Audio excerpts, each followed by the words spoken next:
La fête est finie. Ça y est, on y est. On est, je veux dire, dans la période où logiquement tout se vend, tout se vendait en un claquement de doigts.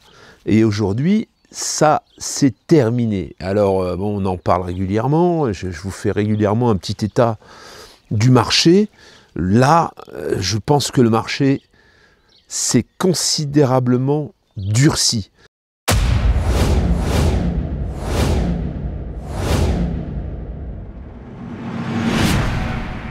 Vous êtes tous dans l'observation, les acquéreurs, ceux qui étaient potentiellement acquéreurs il y a quelque temps, aujourd'hui sont sur l'attentisme et l'observation, parce que y a trop de choses qui sont dites, il y a trop de choses qui se passent.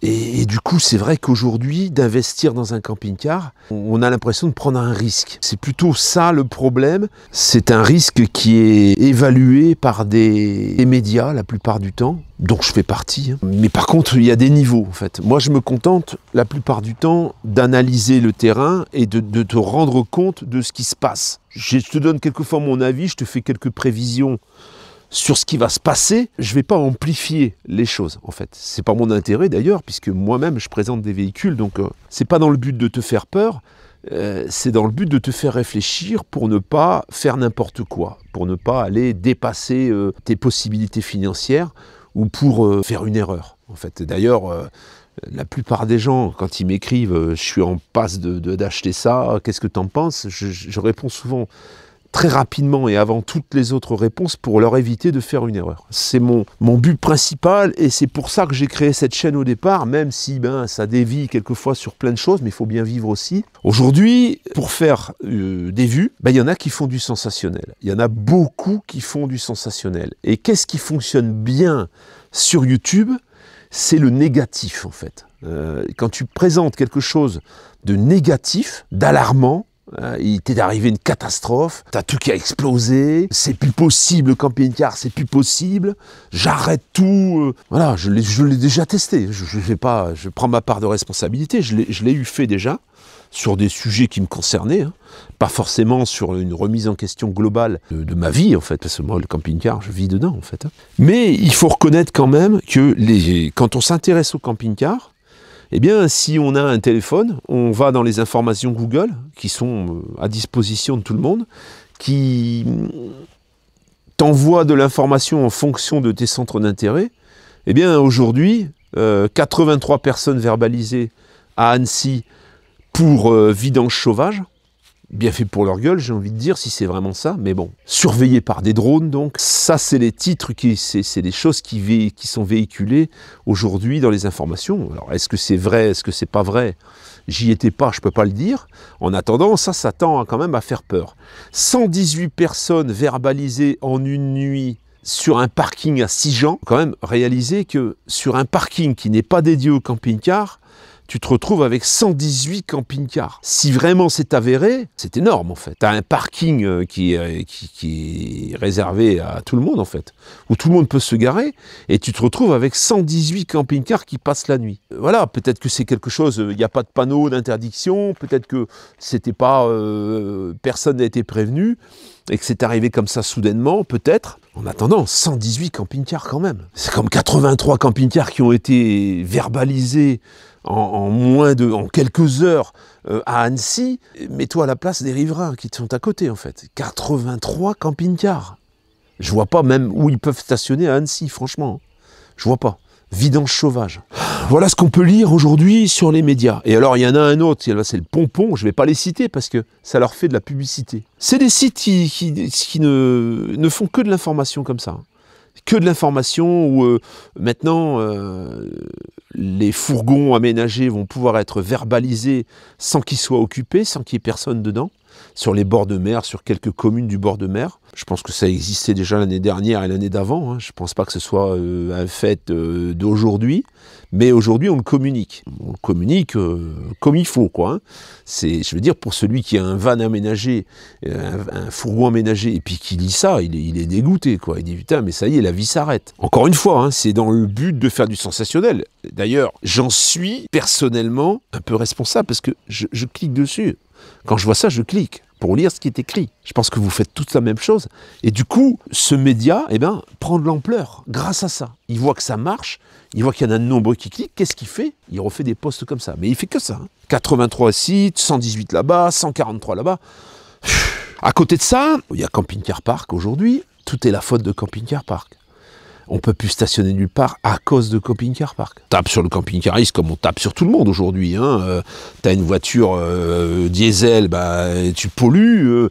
C'est tout le monde, c'est pas que le camping-car. Le problème, c'est que le camping-car, c'est un effort. La population moyenne, hein, quelquefois même pas que moyenne, quelquefois la population qui gagne peu d'argent s'offre comme quelque chose qui va leur permettre une liberté sans limite. Et aujourd'hui, bah oui, en lisant tout ça et en voyant tout ça, c'est vrai que ça peut faire réfléchir, ça peut faire reculer. Nous ici, on n'a aucun problème. Hein. Tu vas te garer là à Gibles, à Charolles, tu vas te garer un peu partout. Il n'y a personne qui va venir, te dire dégage, tu vois. Non. Il y a plein d'endroits aujourd'hui en France, il y a les communes où on peut aller en camping-car, c'est pas uniquement les communes du bord de mer, hein. C'est pas uniquement l'île de Ré, c'est pas uniquement, je peux t'en citer plein, des communes du bord de mer qui aujourd'hui saturent du camping-car en fait, saturent parce que on parle des gens qui respectent, qui consomment, j'en fais partie. Moi si je vais quelque part avec mon camping-car, je vais pas bouffer pendant tout le séjour dans mon camping-car, je vais aller manger au restaurant. On va faire nos courses sur place. On fait travailler l'économie locale. Mais pas pour leur faire plaisir, pour nous faire plaisir à nous. C'est ça la différence. Là, il faut reconnaître quand même qu'il y a une frange, et ça, il faut être tout à fait honnête et le reconnaître, il y a une frange de la population qui dit « Moi, j'ai acheté mon camping-car, je ne vais pas en plus aller dépenser là, là et là. Si j'ai acheté ce camping-car, c'est justement pour que ça me coûte que nuts. Si ça me coûtait quelque chose, moi, je préfère arrêter. » Voilà, et ça, cette mentalité-là, ben oui, quand tu vois arriver des immeubles roulants, ben comme les miens, hein, qui se garent et qui se regroupent à plusieurs 118, là quand même, c'est énorme, et qui en plus ne consomment rien, il y a les communes qui râlent. C'est pas pour développer là-dessus, c'est pas là-dessus que je veux développer, c'est sur les raisons pour lesquelles aujourd'hui il y a une forme de désamour, et on a beaucoup moins d'acquéreurs que par le passé. Hein. Et bon, il y a eu aussi la suite logique de cette fameuse épidémie qui a excité tout le monde et puis qu'on a trouvé dans le camping-car un moyen de s'évader sans avoir à regarder si tout était désinfecté, tu vois, parce que tu es chez toi en fait. Ça s'est passé, donc forcément on retombe à quelque chose de normal, logiquement. Mais là, on commence à tomber dans l'anormal. On passe du côté où ça devient excessif, ce qui dit. Alors, il y en a un autre, hein, vraiment, ça c'est le pompon. Tout le monde vend son camping-car aujourd'hui, tout le monde. Il n'y a plus personne qui garde son camping-car. Regarde les annonces, hein, tu verras, il n'y en a pas beaucoup plus que l'année dernière. Hein. Tout le monde veut vendre son camping-car parce que c'est trop cher. Je pense que le camping-car, ça a toujours été trop cher, en fait. Moi, depuis que je fais du camping-car, le premier, je l'ai eu en 2005, j'ai toujours trouvé ça trop cher en fait.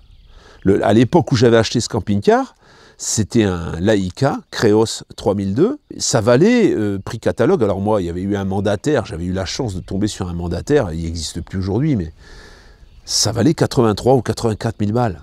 Je ne sais pas si tu vois, c'est énorme en fait. C'est vrai qu'aujourd'hui, aujourd'hui ça coûterait plus cher, mais ça valait déjà une blinde. Et puis les révisions, ça coûtait une blinde aussi. Et tout coûtait cher en fait. L'assurance coûtait cher aussi. C'était pareil que maintenant.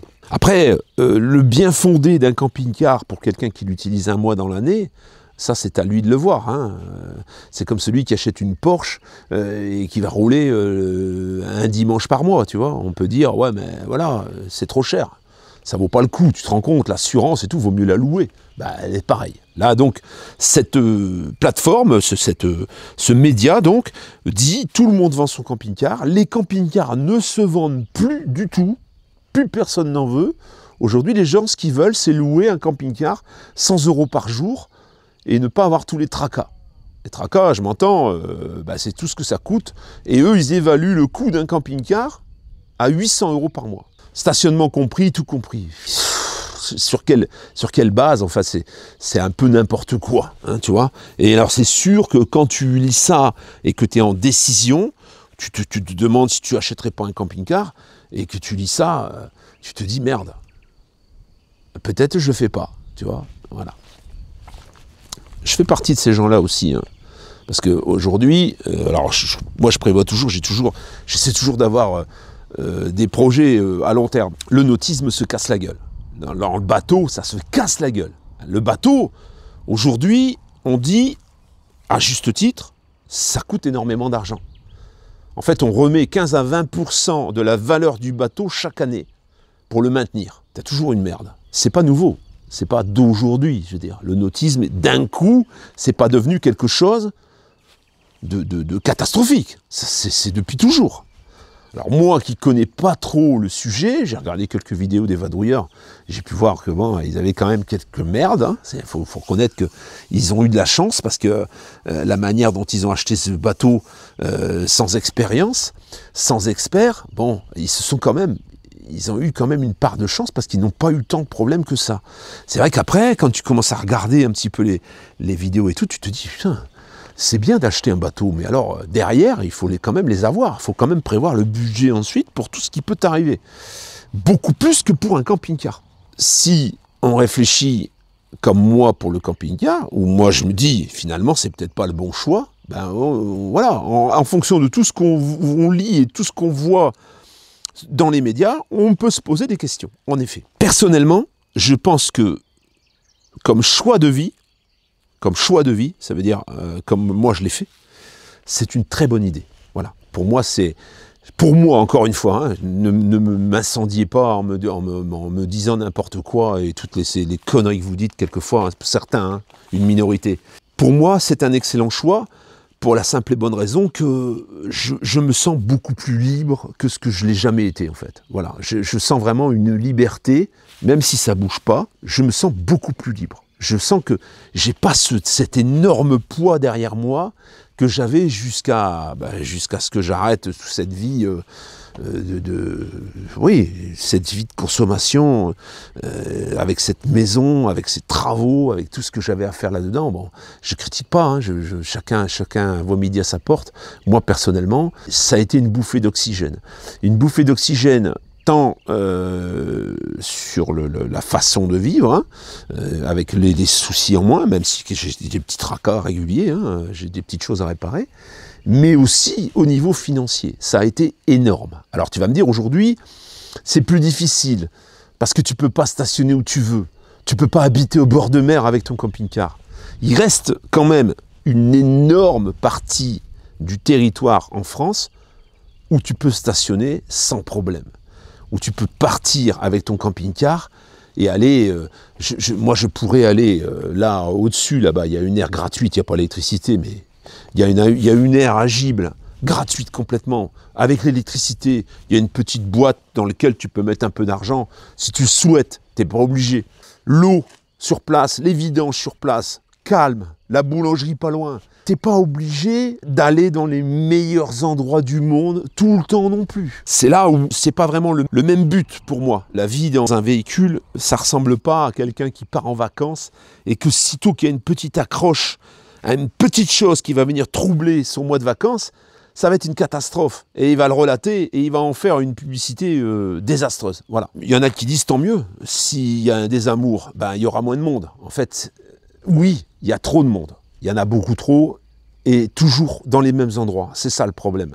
Je voyais un reportage sur, je crois que c'est à Berck, où il y a un parking central et tous les camping-cars sont agglutinés là-bas avec les chaises sorties, tout sur le parking, les gens qui viennent, les locaux qui viennent acheter faire leurs courses et ils peuvent pas se garer tellement il y en a.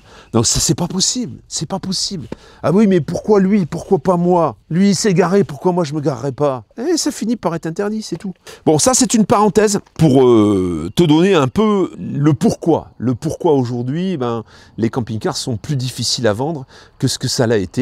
Alors, il y a une logique hein, là-dedans. Ça devait arriver de toute façon, même sans tout ce que je viens de t'énoncer, parce que c'était arrivé à quelque chose de complètement dingue, mais pas au point où ça devient là maintenant. Là, ça commence à basculer de l'autre côté. Et ça, c'est pas normal. Parce que il n'y a pas de raison à ce point. Il peut y avoir des raisons en effet, il y a une part de responsabilité dans les médias et dans ce qui est dit et dans ce qui est pratiqué quelquefois même sur le terrain, mais ça ne doit pas être à ce point. Tu dois pas à ce point te dire ah non non non finalement je le fais pas parce que voilà c'est trop en fait. On est allé là trop loin je trouve dans l'effet inverse. Donc ce qu'on va faire, je vais te parler un peu du marché, qui se vend difficilement ou qui pourrait se vendre, mais tout a un prix encore une fois. Tout se vend, mais il faut taper juste en fait. Il est là le problème. N'espère pas vendre ton camping-car si tu as le moindre petit problème. Il y a des circonstances atténuantes, mais tout a un prix. Et au moment où tu présentes un véhicule, je l'ai fait, hein, je dois reconnaître que quelquefois, bah oui, on est sur place, qu'est-ce que tu veux faire? Je peux pas non plus gérer le camping-car, moi, et tout gérer, tu vois. Il y a un moment, je filme, je relate les petits problèmes. Si après, la personne n'est pas en état de faire ce qu'il faut, bah oui, je peux rien faire. Hein, je peux pas faire plus que ça. Bah, on va parler du pilote, hein, du pilote motorisé par Mercedes, par exemple, qui a 28 000 km, qui a peu roulé en fait, alors c'est bien et c'est pas bien en même temps, maintenant on est sur un V6 Mercedes, il y a deux occultants qui sont HS, un occultant sur le dessus du lit qui est pas terrible, il y a le lit, le matelas qui va être remplacé, mais bon voilà, il y a des petites bricoles. Voilà, c'est des petites bricoles, il manque 2 boutons de la haute aspirante, c'est une personne âgée, donc c'est un couple de gens âgés qui n'ont plus la mobilité nécessaire pour faire ce qu'il faut. Ben voilà, ça c'est l'exemple de ce qui est difficilement vendable. En fait, il faudrait que le véhicule soit parfait aujourd'hui pour vendre le véhicule, pour vendre un camping-car, il faut qu'il soit parfait. Il faut que tu puisses tout de suite utiliser. Alors, il est utilisable, celui que j'ai présenté, mais il faudrait qu'il n'y ait rien à faire. Il faudrait que les 3 occultants qui sont HS soient remplacés. Il faudrait que le véhicule soit nickel de chez nickel, ça veut dire nettoyé aux petits oignons. C'est vrai que le fils du propriétaire avait fait le nettoyage complet autour. Le toit était encore un petit peu vert, en fait, donc on voit que le véhicule n'a pas roulé depuis un petit moment. Il y a ce qu'on voit et il y a ensuite ce qui se passe quand on a acheté le véhicule. Donc c'est vrai que c'est pas vendeur. Assure-toi, avant de vendre ton véhicule, que tout est en état de marche, que tout fonctionne. Même un occultant qui est pas fonctionnel, les ficelles sont cassées. C'est vrai que ça fait un investissement, hein, il faut changer, ça coûte relativement cher ces occultants. Si tu le fais pas, malheureusement, ça va descendre ton véhicule. C'est quasiment, pour des petites bricoles comme ça, il faudrait quasiment descendre le prix de 10 000 €. Quasiment, même avec un kilométrage de 28 000 km. En plus, on n'a pas les factures d'entretien, tout ça fait que on n'a pas un bon mood et le véhicule ne se vend pas, tout simplement. Alors la première chose, c'est de bien checker ton véhicule avec l'œil de l'acheteur, pas avec l'œil du vendeur. En fait, la personne qui met une somme d'argent conséquente n'est pas prête à devoir faire des choses supplémentaires sur le véhicule au moment où elle l'a acheté. Elle s'attend à avoir quelque chose d'impeccable. Ben oui, quasiment tout le temps, il y a des petites bricoles, c'est normal. Un véhicule qui est de 2010 ou 2011, forcément, oui, il peut pas être comme neuf, hein, il a servi. Donc, il y a forcément des stigmates. Mais il y a des choses qui sont... moi, le problème, c'est que je mets l'accent sur ces choses et que c'est compliqué ensuite. Peut-être que si tu étais venu voir le véhicule en direct, il t'intéressait, tu le vois, il y a des choses que tu vas peut-être pas voir et que tu te rendras compte au moment où tu auras pris possession du véhicule. Et ça, malheureusement, c'est difficile à éviter. Le second point, c'est qu'aujourd'hui, si tu te mets à la place de l'acheteur potentiel, tu veux faire une affaire. Voilà. Aujourd'hui, je veux bien acheter un camping-car, mais je veux pas me faire enfler. Alors, je veux pas me faire enfler, ça veut pas dire payer le prix, ça veut pas dire se faire enfler. Mais on veut, comme on sait que le camping-car est plus compliqué à vendre, on veut le payer moins cher que ce qu'on pourrait acheter n'importe où. On veut faire une affaire. Et c'est cette affaire qui va faire que l'acheteur va se décider. Ça qui va le décider. C'est pour ça que je te dis que tout est vendable au prix. C'est pas le prix normal d'un marché normal, c'est le prix en dessous du marché en fait. Voilà.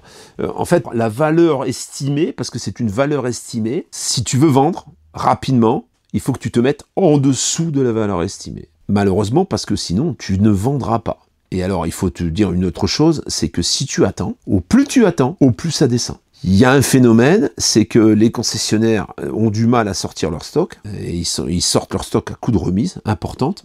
C'est un peu eux qui font le baromètre du marché. Ça veut dire que si eux sont prêts à descendre leur prix de quelquefois 15 000 €, j'ai eu des témoignages, Si on descend le prix de 15 000 € d'un véhicule, on te le descend de 15 000 €. Après, il y a les véhicules comme par exemple le LMC 655 que j'ai présenté avec salon arrière qui présente un bel avantage puisqu'on a une partie du salon qui remonte pour avoir une soute et du coup on a un lit simple sur soute. Hein.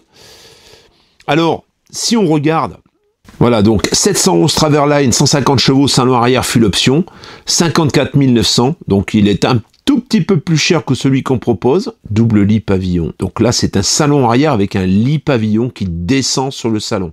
C'est pas tout à fait la même chose. Alors, c'est pas non plus la même finition. Bon, le salon arrière est quand même sympa, hein. C'est plutôt sympa. Par contre, là, on perd l'usage de la soute, hein, clairement, hein. Il présente pas les mêmes avantages. On a un Knos Van Wave 640 MB de 2024 qui a 5 km. Il est à vendre 86 990. C'est un concessionnaire. Il est sur un moteur 2 litres 177 chevaux avec la boîte auto. C'est donc un porteur Volkswagen. Hein. Et si on regarde, est-ce qu'il parle du prix normal? Il y a une tartine, il n'y a pas le prix normal. Le prix est en baisse, c'est tout ce qu'on sait. Par contre, je crois que ça coûte beaucoup plus cher que ça. Hein. Là, on a un LMC Explorer Premium i650G salon arrière de 2021 à 57 900. Il a 1230 km. Là, c'est pas mal. Là, franchement, c'est un véhicule qui a que 1230 km. Et ça, c'est à la Seine. Donc, on voit quand même, tu vois, c'est ce que je disais, c'est que on a quasiment aujourd'hui l'occasion chez les professionnels au prix des occasions chez les particuliers. Bon, c'est clair que entre le moment où on tourne une vidéo et maintenant, forcément, le marché a encore évolué. Et là, ça sortait pas au moment où moi j'ai filmé le véhicule, tu vois, par exemple. 6,86 m, voilà, 4 places carte grise, LMC Explorer Premium, i650G équipé d'un spacieux salon arrière, transformable en deuxième couchage. Par contre, il n'a pas la même chose que ce qu'on avait sur le LMC qu'on a filmé. Ça veut dire que le lit, là, ne monte pas. La soute ne se transforme pas. Tu vois le problème? Alors le Frankia 840 plus salon arrière, ça c'est un 3 essieux comme le mien, pas du tout le même, hein, parce que là il est tout récent, il est de 2021, 30 000 km, 145 000 €. Alors, là c'est des véhicules qui atteignent, qui dépassent les 200 000, le prix est en baisse, mais bon, par rapport à quoi, c'est difficile de le dire. En attendant, si le prix est en baisse, c'est un signal que il se vend pas en fait. Hein. Un Bussner Liseo Privilège TD 644G, 77 877 € de 2023 avec 150 km. 2023. Ça sous-entend que ce véhicule-là, c'est un neuf. Avec 150 km, il est neuf le véhicule. Hein. Il n'arrive pas à le vendre. Il est de 2023, il a 2 ans déjà. Modèle qui date de 2 ans, d'il y a 2 ans. Voilà, il est sur un 2 litres 2 en boîte de vitesse automatique, donc là c'est la boîte de vitesse 9 vitesses normalement. On n'a pas le prix de départ, hein. Avant il notait les prix de départ, on n'a pas le prix de départ, mais bon, aujourd'hui un Bussner Liseo Privilège, ça correspond à peu près 82, voilà, il n'y a plus vraiment le modèle, mais entre 82 et 83 000 €, hors option. Ça, 2 ans de stock en fait, hein. Je trouve que c'est invendable. Personnellement, je n'achèterais pas ça. C'est pas une affaire. Il est de 2023, il a pas de kilomètres, mais bon, 5-6 000 balles de plus, on a un neuf. On a un 2025. Ça, c'est pour te montrer que pas tant que ça en salon arrière. Hein, c'est un exemple sur un véhicule qu'on a présenté, qu'on propose à 54 000 € et qui, au final, n'a pas trouvé preneur. Après, quand on regarde les prix du marché, quand on regarde les prix de la concurrence, alors un chausson, c'est pas un LMC, c'est clair, mais on a un produit qui ressemble à celui qu'on propose et qui est quasiment dans les mêmes tarifs, tout en étant plus récent. On va dire camping-car, on va mettre dans caravaning bien sûr, et là dans les règles, on va mettre année modèle minimum 2023, kilométrage maximum, on va mettre, allez, 300, on va mettre 1000 km, parce que quelquefois, voilà, on met pas les caravanes, on met pas les fourgonnettes, on met camping-car intégré, camping-car semi-intégré, camping-car alcôve. Ça c'est pas français, ça, hein. Là, on fait le bon coin, là, ils partent un peu en couille, hein. On a tout un tas de véhicules, tous les prix sont en baisse quand on regarde, tout est en baisse, c'est en baisse timide, hein, en baisse timide encore une fois, parce qu'ils s'accrochent à leur marge, hein, forcément. On a du 2025, déjà en promotion, par exemple là on a un camping-car profilé MLT 580, 4x4 en boîte automatique à 134 900. Je te rappelle que ce MLT 580 vaut quasiment 16 000 € de plus. Peut mieux faire. Là, c'est toute sa marge qui s'en va. Hein. Il est équipé de pneus BF Goodrich. C'est un 419 CDI 190 chevaux. Collection 2025. C'est un 2 litres par contre. Hein. Le même moulin que celui qu'on avait essayé qui était en mauvais état, enfin qui était pas très propre. Nous, on l'avait proposé, je crois que c'était 115 000. On était loin du compte, hein. Là, mais ça a descendu, hein, c'est clair, c'est ce que je te disais. En fait, là, on commence à avoir le bénéfice de la baisse et on voit vraiment que oui, en effet, ça a baissé. On a un camping-car intégral Imer Classe, 2023, 10 km, 124 900. Il est sur un Mercedes 417 CDI, 170 chevaux. Prix catalogue, 144 700. Offre spéciale, 124 900. 20 000 balles. 20 000 balles. Alors, il est de 2023, hein. Il est neuf, mais il est de 2023. Ça veut dire, clairement, il devrait être encore moins cher que ça par rapport aux 2 millésimes passés, quand même. Mais bon, ça fait quand même une sacrée baisse, hein. Compact Rapido, 72 950 2024, 1 km. Je pense pas que la remise soit exceptionnelle là-dessus. On va quand même regarder. 81 240. Et il descend à 72 950. Donc ça sous-entend que, ouais, on a un peu moins de 9000 balles de remise, quoi. Qui est pas mal, hein, mais peut mieux faire. Mais tout est comme ça. Tout est comme ça. Alors, il y a du 2025. On a un chausson 788 First 2025, 1 km sur châssis Ford. Je te conseille pas spécialement, je te conseille pas du tout d'ailleurs. Prix du véhicule exposé, là, il n'y a pas de remise. 74 960. Et c'est un 2025. Donc c'est clair que je pense qu'ils font les grosses remises, c'est sur le 2023 et 2024. Tous ceux qui exposent là, ils ne mettent pas urgent. Parce qu'urgent, ça veut dire on est prêt à tout. Venez, on descend le pantalon, on vous fait tout ce que vous voulez. Voilà, c'est ça le problème. C'est vrai, c'est pas intelligent d'aller mettre urgent parce que quelque part, tu sais que tu vas pouvoir les dévorer tout cru. Il y a pas mal de 2025. D'ailleurs, ce qu'on va faire, c'est simple, on va mettre 2024. Voilà, dans les années.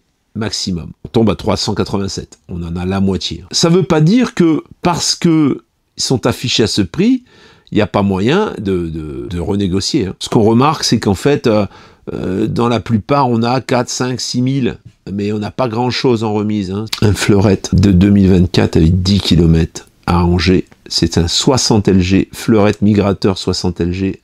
C'est le même que celui que j'avais présenté qui avait peu de kilomètres. 68 680 de 2024, 9. En fait, 68 680 au lieu de 73 680. Il y a un 5000 € de remise. Timide. Timide. C'est facile, hein. C'est facile à dire. Assis sur mon canapé, mais malheureusement, il en faut plus, je pense, pour décider les acheteurs aujourd'hui, malheureusement. Malheureusement, ou heureusement pour eux. Hein. Là, par contre, on a un Florium Winchester de 2024 à 105 910. Là, encore une fois, un 71 LMF, 7500 de remise sur ce véhicule, je crois que là, c'est invendable aujourd'hui, ça. Ça, pour moi, ça me paraît tellement improbable que je pense qu'il devrait descendre sous la barre des 100 000 hein, pour qu'il soit vendable. Il est neuf, hein, le truc, hein, mais il est de 2024. Alors, 7500 € de remise sur un véhicule de 2024, le moment où toi, tu vas vouloir le revendre ou tu vas le faire reprendre, même s'il est immatriculé en 2025, ce sera un 2024. Je trouve que la baisse de prix n'est pas suffisante. Franchement, si j'étais acheteur, moi, ce que je vois là, ça me décide pas, en fait. Je te le dis, hein, ça me décide pas à acheter. Parce que c'est trop timide. Les baisses de prix sont trop timides. Et je pense qu'il y a la tête du vendeur. Dans la tête du vendeur, il limite la casse. Dans la tête de l'acheteur, il est en pleine réflexion. Il se dit, est-ce que je fais, est-ce que je fais pas? Là, ce que je vois, c'est pas suffisant, tu vois. C'est pas suffisant pour décider quelqu'un, là, tu vois. On a un 2023, 1 km, 56 282. C'est un fourgon aménagé, offre tout équipé, un camping-car compact Sunlight V60 Adventure Edition. C'est pas cher, mais en même temps, le prix du modèle, il n'y a pas une grosse baisse. Hein. Prix du modèle 56 282, mais à aucun moment il parle du prix normal. Donc le truc est de 2023. De toute façon, c'est ça, ce que tu fais systématiquement. Quand tu vois une annonce qui peut t'intéresser, tu cherches, tu le mets dans ton moteur de recherche, voilà, et je vais mettre tarif, voilà, prix du modèle, 59 714. Donc ça veut dire qu'il fait 3000 €. Alors, il y en a un autre, déstockage exceptionnel, 3900 véhicules sur le véhicule neuf, à 63 885, voilà.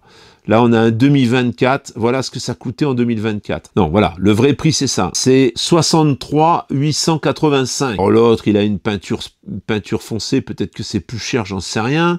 Toujours est-il que 63,56, en fait, oui, t'as 7000, mais le véhicule a 2 ans de stock. C'est un 2023, c'est même pas un 2024. Ah, tu vas dire combien tu voudrais le payer? Bah, moins cher. Moi, je mettrais à 53. Pour un véhicule neuf, bon, t'acceptes la décote, t'acceptes d'acheter un véhicule qui a 2 ans de stock, mais il faut que ça en vaille la peine. Et c'est ça le problème aujourd'hui, c'est que les gens veulent acheter des choses qui en vaillent la peine.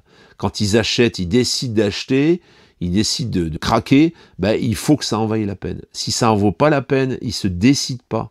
Et c'est ce qui se passe là aujourd'hui, c'est que les prix en baisse, bah ouais, c'est difficile. Alors on a un Detlev sur un châssis Ford de 2023, 10 km, 67 900, lit dinette, lit pavillon, boîte de vitesse automatique sur un Ford. Hein. Bon, c'est pas pour voilà, je vais pas épiloguer sur le véhicule, sur le châssis, mais prix du véhicule présenté 80 915 €. Offre spéciale 67 900. Ça veut dire que là, on a 13 000 € de remise sur un véhicule, je te le rappelle, de 2023. Si tu dois le revendre, tu raconteras à ton acquéreur, hein, au concessionnaire qui va te le reprendre éventuellement, que toi, ça valait ça à cette époque-là. Tu vois, c'est le problème, il est là. Le problème, il est qu'aujourd'hui, si tu décides d'acheter un camping-car, eh bien, il faut que ce soit une enquête. Voilà, à partir du moment où tu as trouvé le modèle que tu cherches, tu compares avec le neuf et tu cherches partout pour voir si réellement ton tarif est placé. Parce que sinon, tu vas perdre plus que tu vas déjà perdre. Parce que déjà, tu perds. Au moment où tu achètes aujourd'hui, tu ne gagneras plus, c'est fini. Au mieux t'achètes, et au moins tu perdras, au moment où tu vendras. Parce que forcément, irrémédiablement, un jour tu vendras. Voilà ce que je peux te dire là-dessus. Donc, personnellement, je trouve que c'est assez timide au niveau des remises, même s'il y a des grosses remises, mais bon, sur des gros véhicules souvent. Sur les véhicules pour monsieur tout le monde, avec des tarifs un peu plus modestes, il y a pas énormément de remises. Quand tu vois un 2023 qui a 2 ans de stock sur lequel tu fais 7 000 €, je trouve que c'est assez timide. La baisse, elle n'est pas vraiment concrète. Sur le papier, elle n'est pas vraiment concrète. Je pense que ça va s'amplifier. Je pense que ça va encore s'amplifier. Je pense pas que ça s'arrête là. Parce que, ben oui, il va y avoir un constat. Et ce constat-là, il va bien falloir, les gens qui sont professionnels et qui travaillent, et puis c'est leur business, ils vont bien devoir faire quelque chose. Alors après, il y a des cas particuliers, il y a des gens qui communiquent, hein, tu connais Cyril et Eddy, ben eux c'est sûr qu'ils ne doivent pas être trop touchés, parce que justement, ils ont cette notoriété en fait, publique. Il y a en plus un service qui doit, je pense, être supérieur à ce que tu peux trouver chez un concessionnaire lambda. Donc, en toute logique, forcément, ils sont moins touchés. En clair, moi, ce serait un peu pareil si mes produits étaient plus affûtés. Sitôt qu'il y a un petit défaut sur le véhicule, même si c'est pas très important, ben oui, on m'attend au virage. Hein. Aujourd'hui, même si la réalité, elle n'est pas au niveau de ce qu'on véhicule, elle est là quand même là. Elle est quand même là et elle tracasse un peu les acquéreurs aujourd'hui. Donc, quand tu as quelque chose à vendre, essaie de taper tout de suite au bon prix, parce qu'après, malheureusement, c'est difficile. C'est compliqué de proposer un tarif et de le descendre ensuite, voilà, d'une manière conséquente, parce que ça envoie un message d'échec. Et même si c'est la réalité, envoyer un message d'échec, c'est contre-productif aujourd'hui dans la tête des gens. C'est en fait la vente, c'est beaucoup de psychologie. Voilà, il y a certaines personnes quelquefois qui m'écrivent en me disant si est-ce que ce véhicule-là est toujours disponible. Ils s'attendent à ce que tu leur dises non, et quand tu leur dis oui, bah ils sont déçus. Et du coup, ils s'en désintéressent. C'est bizarre, mais c'est comme ça. Ça ouvre tout un tas de questionnements. Pourquoi il s'est pas vendu ? Personne n'en a voulu, mais pourquoi ? Pourquoi moi j'achèterais du coup, tu vois ? Ben c'est ça, voilà. C'est un peu ça, alors que bon, il y a des choses tout ne se vend pas comme ça en un claquement de doigts. Quelquefois, c'est pas vendu. Hein. Quelquefois, il y a des choses qui se vendent pas, ou s'y vendent difficilement ou sur du long terme. Sache quand même que quand quelque chose n'est pas vendu, s'il n'y a pas une explication valable, c'est que quelquefois le prix n'est pas dans le coup en fait, hein, tout simplement. Le prix n'est pas dans le marché. Et c'est quelquefois pour ça d'ailleurs qu'il y a des gens qui gardent des maisons pendant 1 an, 1 an et demi, 2 ans sans les vendre, parce qu'ils ne sont pas au prix en fait. Et c'est un peu pour tout pareil. Quand vraiment ça traîne trop longtemps, c'est qu'il y a un problème. Le prix n'est pas bon. Présente-toi. Hello la famille, my name is Eva. Oh. I am a girlfriend of Pascal. Pascal. Alors, qu'est-ce que tu penses de tout ça, toi, ma chatounette? De quoi déjà tu parles? De toutes ces informations véhiculées sur les informations générales qui vont un petit peu ternir le ciel du camping-cariste. Ouais, je pense, comme on disait un peu, qu'il y en a tellement de camping-caristes, il y a tellement de gens qui pensent à cette idée pour s'échapper de système que peut-être toute cette propagande, un peu cette peur, ces interdictions, limitations autour des camping-cars viennent pour décourager un peu les gens d'avoir cette idée de se lancer là-dedans. Parce que ça prend trop d'ampleur. Ouais. On dirait presque qu'il y a des influenceurs, un petit peu comme quand il y a de la politique, il y a des élections, il y a beaucoup de choses qui sont dites par des gens qui prennent la parole et qui sont quelquefois des influenceurs de certains partis politiques. Il y a des idées qui sont propagées également, des rumeurs.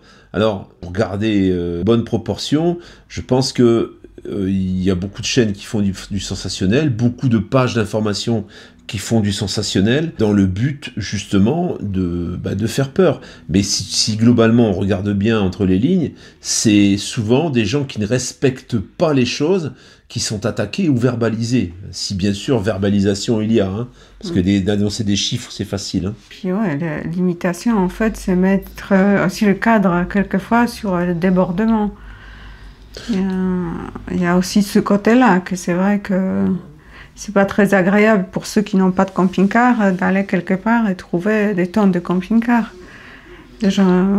Tout ce qui est de toute façon, tout ce qui devient très populaire, tout ce qui prend beaucoup d'ampleur, finit par être réglementé. Et on le voit à tous les niveaux.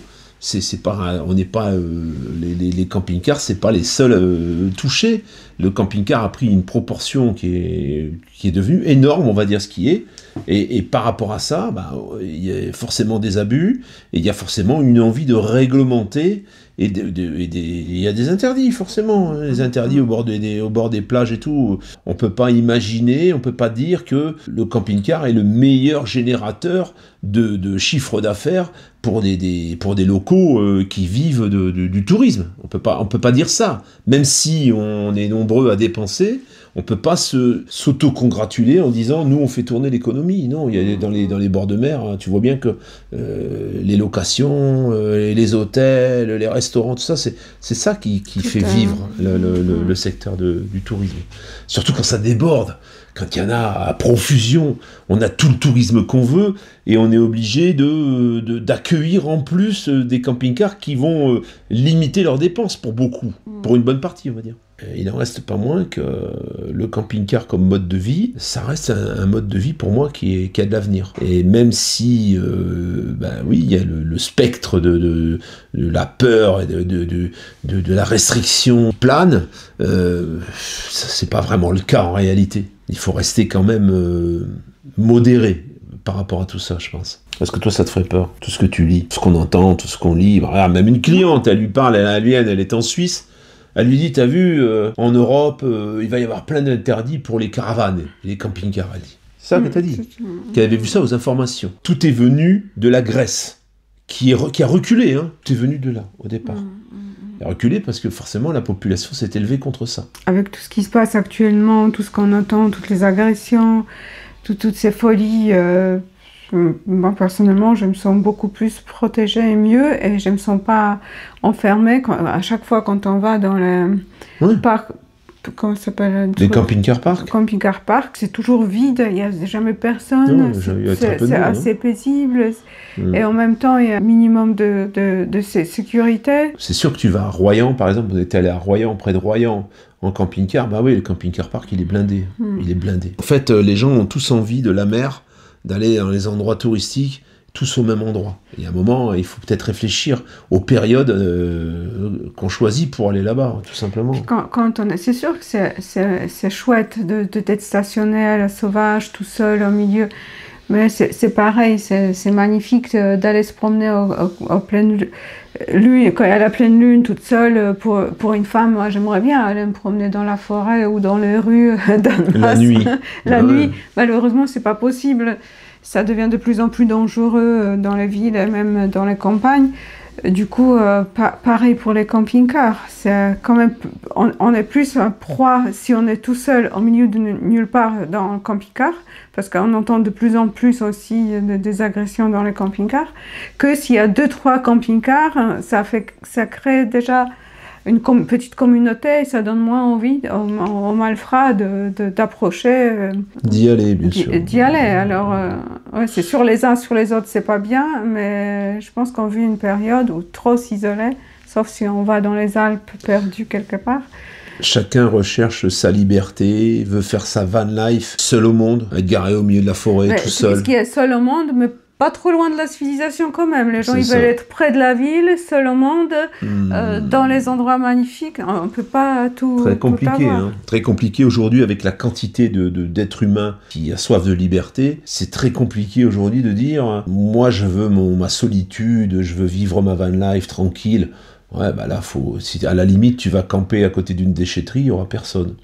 Tu vois, mais... Non, ou aller vraiment dans la nature sauvage, en profondeur où il n'y a vraiment personne. Ouais, mais bon, là maintenant, tu as vu la dune de Pilat, il paraît encore une fois, attention avec des guillemets, parce que c'est toujours le même média qui véhicule ça. Il y a des drones qui survolent, un drone qui survole, il repère les camping-cars qui sont en stationnement illégal. En drone. Et ensuite, il y a une police qui intervient au sol pour aller verbaliser et déloger ces fameux camping-cars qui sont stationnés dans des endroits dans lesquels ils n'ont pas le droit de stationner. Maintenant, si on regarde bien aux yeux de la loi, il y a des zones qui sont des zones sensibles. Et je pense que la dune de Pilat, on a vu l'année dernière ou l'année d'avant, je ne sais plus, je crois qu'il y a 2 ans ou 3 ans, ce qui s'est passé là-bas, où il y a tout qui a brûlé. On peut comprendre qu'en effet, ça présente un danger. Surtout que quand on est stationné au milieu de nulle part pendant plusieurs jours, il faut faire les vidanges. Il y a des choses à faire. Comment on les fait sans se déplacer, tu vois ? Là aussi, ça pose question. Ah ouais, malheureusement, un camping-car, c'est pas une solution pour ceux qui veulent vraiment vivre dans le sauvage. Il faut vivre dans une grotte ou dans une tente. Dans une cabane. Aller avec une tente dans la montagne, parce que le camping-car en soi, déjà, c'est pas sauvage. Hein. Il faut de l'essence, c'est de la civilisation. 100% civilisation, un camping-car. Mais on peut comprendre que tout le monde ait soif de liberté. Il y a des émissions à la télévision notamment qui font rêver, certains, bon, personnellement ça m'a pas vraiment fait rêver, mais qui montrent un petit peu la liberté en camping-car. C'est un peu ce qui est véhiculé. Ils en ont fait toute une série, il y en a une par semaine. Ma vie en camping-car, machin, oh là là, c'est magnifique. Tu vois ce que je veux dire ? C'est pas vraiment comme ça. Et c'est vrai que ça donne une image trompeuse de la réalité. Ça pousse des gens qui n'auraient pas forcément opté pour ce mode de vie ou de vacances à passer le pas. Et puis finalement, ils sont déçus parce que ça reflète pas du tout la réalité en fait. Toi, t'as toujours envie de venir en camping-car ou pas ? Pour voyager, oui. Ouais. En plus, là, le nouveau, il va être... le nouveau, il va être chouette. Quand il va être fini, là, ça va être cool. Il y a vraiment là tout ce qui nous manquait en fait au niveau de la motricité, au niveau de plein de choses. Moi je parle surtout du côté du châssis et tout, mais il y a le reste aussi. On va vraiment être vachement mieux. Moi un truc, on va pouvoir remorquer une petite voiture, tout. Ça va vraiment être bien. Ouais. Après, moi je vis dans le véhicule, donc moi le mien. C'est pour ça que c'est difficile de parler à la place des gens qui prennent uniquement des vacances. Moi c'est un mode de vie, donc forcément. Même quand je bouge, même si je dois payer du camping-car park, ça me dérange pas. Je trouve que même, à la limite, oui, si vraiment tu veux être libre, et il y a Raph Kramat qui a sorti une vidéo là, récemment, en comparant la vie en véhicule et la vie en bateau, il ressent beaucoup plus la liberté en bateau, parce qu'il peut stationner, et on lui emmerde pas avec son bateau, tu vois. Si vraiment tu veux avoir ce mode de vie-là et être stationné dans des endroits où tu es tranquille, où il n'y a personne qui vient te déloger, tu achètes un bateau. avec tous les problèmes que ça engendre, hein, bien sûr, la responsabilité et tout ce que tu as à faire quotidiennement et tout le temps pour garder cette habitation en état. Et en effet, là, tu as la liberté. Alors, tu es quand même handicapé parce que c'est difficile d'aller sur la Terre, il faut prévoir beaucoup de courses et tout. Il explique très bien. Il fait un comparatif, je trouve, qui est très réaliste, qui peut donner à réfléchir, en effet, aux gens qui sont plutôt en recherche de tranquillité, de liberté et d'isolement. Camping-car, à mon avis, aujourd'hui, c'est pas l'isolement, c'est pas la liberté, comme on l'entend. C'est la possibilité de se déplacer du jour au lendemain comme on a envie, mais on peut pas dire, oh bah moi je vais stationner là, tiens, je suis bien, je vais y rester. Alors peut-être dans d'autres pays, mais dans notre pays à nous, non. On ne peut pas dire qu'on est indépendant, parce qu'en camping-car, on est dépendant de plein de structures, de plein de choses. Hein. Alors il y a des gens, bah oui, comme la chaîne qu'on suit, Alternative Pink, bah eux ils ont leur petit véhicule, les petits, pour 2 ça leur suffit. Eux c'est vrai qu'ils vont stationner dans des endroits, ils ont envie de rester plusieurs jours, ils y restent, mais ils sont pas dans notre pays en fait, ils sont dans des pays où c'est beaucoup plus libre. Et là, quand on a un camping-car et qu'on l'achète juste pour des vacances, bah la liberté là, tu vois ce que je veux dire? Surtout quand tu pars pendant que tout le monde part. T'as pas de liberté. T'es obligé d'aller stationner dans des endroits qui sont imposés. Surtout si tu veux la mer, tu veux l'eau à côté. Il n'y a pas d'alternative. C'est où tu payes, ou tu y vas pas. Hein, ou alors tu vas à l'arrache, au risque de te faire verbaliser et puis de te faire virer. Voilà un petit peu, dans cette vidéo, donc, on a traité du marché du camping-car principalement, mais le recul s'explique aussi par toute cette propagande, parce que moi j'appelle ça de la propagande. Il n'y a rien qui a foncièrement changé, ça n'a pas foncièrement changé depuis 2 ans. Et maintenant, on commence à essayer de faire respecter la loi. Et il y a des gens qui véhiculent tout ça et qui l'amplifient. C'est tout. C'est tout ce que ça a changé. Je vais mettre à ma maison des petites roues. Être en liberté aussi. Des roulettes sous ses pieds, comme ça elle dévalera l'escalier, tu vas voir. Vous allez voir, ça va être joli, ça va être un petit chat. Quand j'irai travailler là-bas. Parce que bon, là, il a bien avancé parce que cette semaine. Là, j'ai bien bossé cette semaine. Vous verrez ça dans une prochaine vidéo.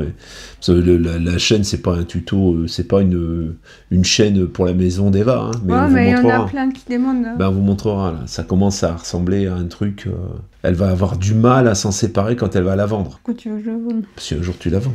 Ouais, parce que comme c'est des étages, c'est une maison pour des jeunes. Et quand on est vieux comme nous... Où je vais mettre une chaise roulante qui monte les escaliers. Voilà. Ouais, promène couillon. Pour le chien, ça pourrait servir en attendant. Aussi. Et après, pour sa Parce maman. que Rambo, il sait descendre les escaliers, mais il monte c'est pas monté. Surtout que là, c'est des pas japonais. Là. Ça va être compliqué. On verra bien. Elle va devoir lui faire l'assistance à chaque fois, je pense. À suivre.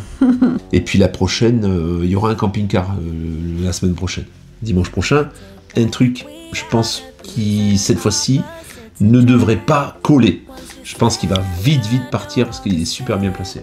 À bientôt. Ciao. Ciao, ciao. Passez une bonne fin de week-end et... Oh, ça suffit. Oh. Voilà, je savais qu'elle allait le dire, c'est pour ça que je l'ai fait. Ciao, ciao.